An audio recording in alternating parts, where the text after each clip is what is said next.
दोस्तों, और study with ज्ञान प्रकाश में आपका बहुत बहुत स्वागत है। देखिए, यूपी पीजीटी के लिए जो 12 विषयों के परिणाम जारी किए गए, उनकी इंटरव्यू की डेट आ गई है। बाकी विषयों के परिणाम कब तक जारी होंगे, और साथ ही साथ यूपी में टीजीटी की परीक्षा जो कि पीजीटी से पहले हुई थी, तो इसके परिणाम में देरी क्यों हो रही है और इसके परिणाम कब तक आ सकते हैं, इस पर करेंगे चर्चा आज के वीडियो में। साथ ही साथ एपीएस के नए विज्ञापन पर कोर्ट ने रोक लगा दी है, और लेखपाल भर्ती के अंतर्गत कट ऑफ के नीचे तो नियुक्ति का अधिकार नहीं, यह एक महत्वपूर्ण मुद्दा है, इस पर भी करेंगे चर्चा।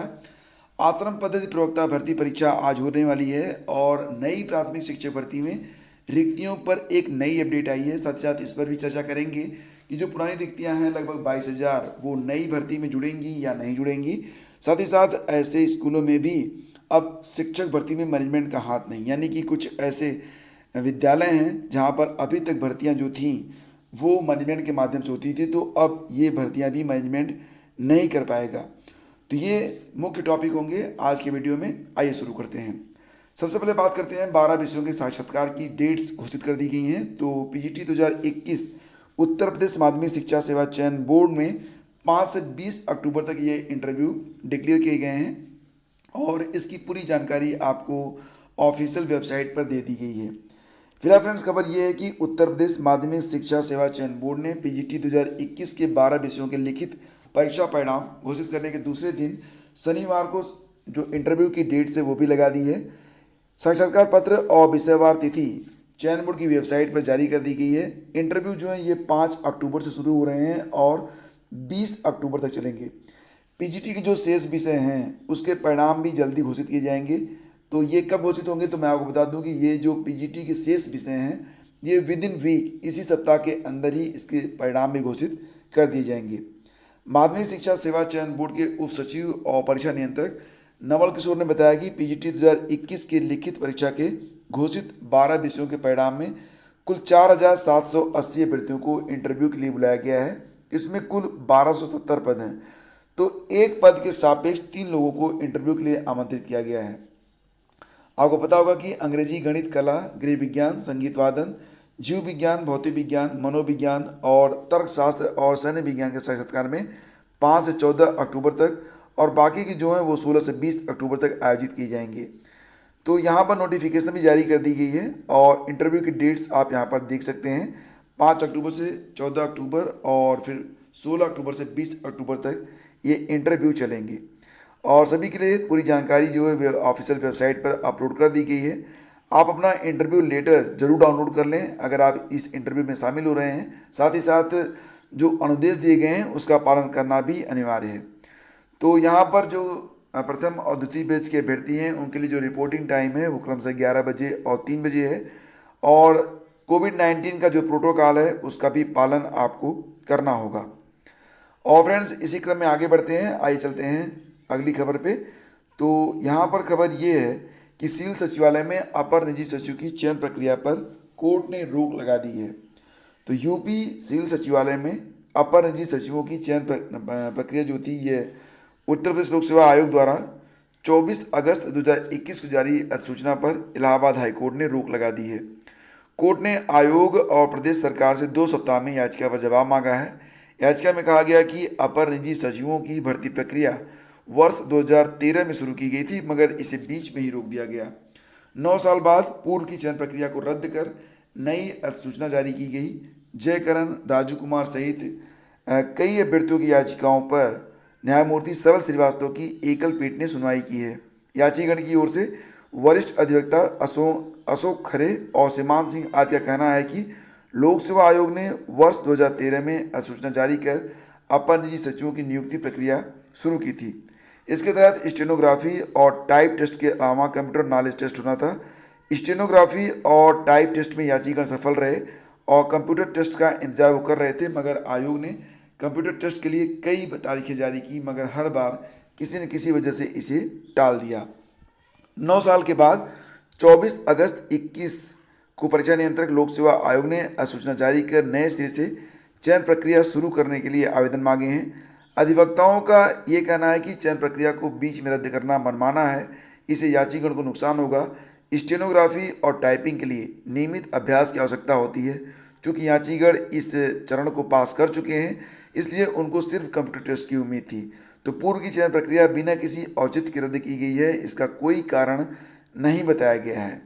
तो फिलहाल एपीएस यानी कि अपर निजी सचिव की चयन प्रक्रिया पर रोक लगा दी गई है और हाई कोर्ट ने लोक सेवा आयोग और राज्य सरकार से 2 सप्ताह में इस पर जवाब मांगा है। देखिए फ्रेंड्स, रिक्त पदों पर कट ऑफ मार्क से नीचे के अभ्यर्थियों को नियुक्ति का अधिकार नहीं, ये डिसीजन आया है हाई कोर्ट का। इस पर इलाहाबाद हाई कोर्ट ने यह कहा है कि चयनित अभ्यर्थियों की सेवा में ज्वाइन न करने से बचे पदों पर कट ऑफ मार्क के नीचे अंक पाने वाले अभ्यर्थियों को नियुक्ति पाने का अधिकार नहीं मिल जाता है। कोर्ट ने कहा कि यदि भर्ती में अभ्यर्थियों की प्रतीक्षा सूची तैयार करने का कोई प्रावधान नहीं है तो मेरिट से नीचे अंक पाने वाले अभ्यर्थियों की नियुक्ति नहीं की जा सकती है। निर्णय न्यायमूर्ति अश्वनी कुमार मिश्र ने मनोज कुमार मिश्र और 6 अन्य की याचिकाकर्ताओं की याचिका को खारिज करते हुए दिया है।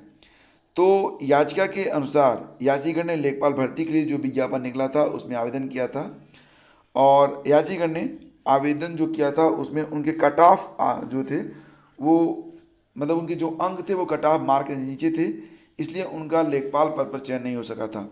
तो याचिका दाखिल कर मांग ये की गई थी कि चूंकि चयनित अभ्यर्थियों में से कई ने ज्वाइन नहीं किया है तो जो पद रिक्त हैं उस पर इनको जो है नियुक्ति दी जाए। लेकिन यहाँ पर सरकार ने ये कहा कि यहाँ पर वेटिंग लिस्ट की कोई मतलब का कोई प्रावधान नहीं है और लेखपाल भर्ती को पूरा होते हुए लगभग 6 वर्ष बीत गए हैं। तो किसी अस्पष्ट प्रावधान के अभाव में याचिका में चाहिए गई जो मांग है वो पूरी नहीं की जा सकती। और प्रवक्ता भर्ती के लिए प्रारंभिक परीक्षा आज होने वाली है। प्रवक्ता राजकीय आश्रम पद्धति इंटर कॉलेज प्रारंभिक परीक्षा ये 26 सितंबर को हो रही है। प्रयागराज और लखनऊ के 92 केंद्रों पर यह परीक्षा आयोजित की जा रही है। बात करते हैं फ्रेंड्स नई प्राथमिक शिक्षक भर्ती के बारे में। तो नई प्राथमिक शिक्षक भर्ती को मिले अभ्यर्थी रिक्तियां अभी स्पष्ट नहीं है। एससीईआरटी को अभी नहीं भेजा गया है पदों का अधियाचन। तो बेसिक शिक्षा परिषद के प्राथमिक स्कूलों में भर्ती के पदों को लेकर टेट और सीटेट पास जो है डीएलएड हैं वो प्रशिक्षितों ने लखनऊ में उच्च अधिकारियों से मुलाकात की है। प्रशिक्षित अभ्यर्थी पुरानी भर्ती के रिक्त पदों को नई भर्ती में शामिल किए जाने को मांग को लेकर शासन का रुख जाना चाहते हैं, लेकिन स्थिति अभी क्लियर नहीं है।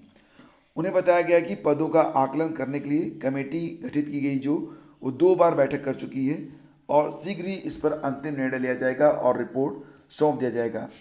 डीलर प्रशिक्षित अभ्यर्थी जो हैं वो तमाम अभ्यर्थी ऐसे हैं जो लखनऊ में कुछ प्रतियोगी छात्र जो हैं वो राज्य शैक्षिक अनुसंधान और प्रशिक्षण परिषद एससीईआरटी में जाकर अधिकारियों से मिले हैं। इसके अलावा राजस्व परिषद में अध्यक्ष से भी मिलने के लिए अभ्यर्थी पहुंचे हैं।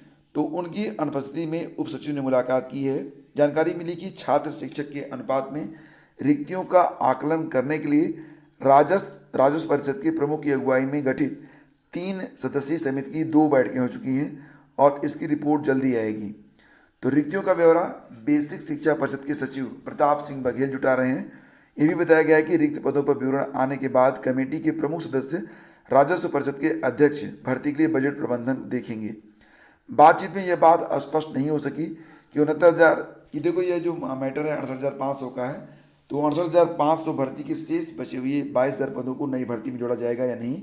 फिलहाल इस पर अभी अंतिम रूप से यह डिसाइड नहीं किया जा सका है, अंतिम निर्णय नहीं लिया जा सका है कि नई शिक्षक भर्ती में जो रिक्त पद हैं उसमें पुराने शिक्षक भर्ती के पद जुड़ेंगे या नहीं जुड़ेंगे और कितने पदों पर भर्ती डिक्लेयर होगी। हालांकि पदों की संख्या तो काफ़ी रिक्त है, इसलिए उम्मीद की जा रही है कि बड़े पदों पर ही ये विज्ञापन जारी किया जाएगा ताकि मैक्सिमम लोगों को रोजगार मिल सके। और फ्रेंड्स टीजीटी के परिणाम में अभी लगेगा समय।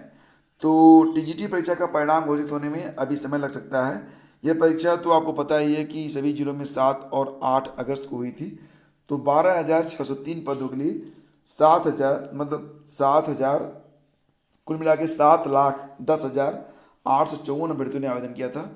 पीजीटी में जो इंटरव्यू है उसकी डेट्स आ गई हैं। शेष विषय जो हैं वो उनका रिजल्ट वो विद इन वीक डिक्लेयर कर दिया जाएगा। देन आफ्टर टीजीटी का जो परिणाम है वो जारी किया जाएगा। तो कुल मिला के आपको अभी कम से कम 1 से 2 हफ्ते का इंतजार करना होगा।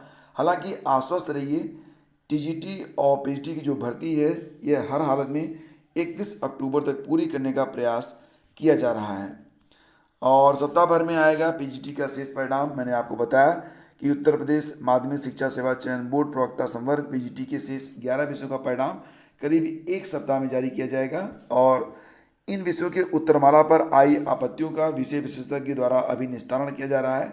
जिन 12 विषयों का निस्तारण हो चुका था उनके परिणाम डिक्लेयर कर दिए गए। फिलहाल अभी जो शेष विषय हैं इस पर भी बहुत जल्दी आपको परिणाम दे दिया जाएगा और आप थोड़ा सा इंतज़ार और करें। और देखिए फ्रेंड्स, अब आपको बता दें कि समाज कल्याण विभाग के स्कूलों में शिक्षकों की भर्ती प्रक्रिया से प्रबंधकों को बाहर कर दिया गया है। प्रदेश भर के 571 स्कूलों में चयन के मानक बदलते हुए शासन ने जिलाधिकारी की अध्यक्षता में चयन समिति की व्यवस्था बनाई है और 22 सितंबर को प्रमुख सचिव के अरविंद नायक की ओर से जारी आदेश के अनुसार भर्ती के लिए गठित चयन समिति के अध्यक्ष जिलाधिकारी या उनके नामित अधिकारी होंगे। संबंधित विद्यालय के प्रधानाध्यापक, जिला बेसिक शिक्षा अधिकारी, अल्पसंख्यक वर्ग का एक अधिकारी सदस्य होगा, जबकि जिला समाज कल्याण अधिकारी को सदस्य सचिव नियुक्त किया जाएगा।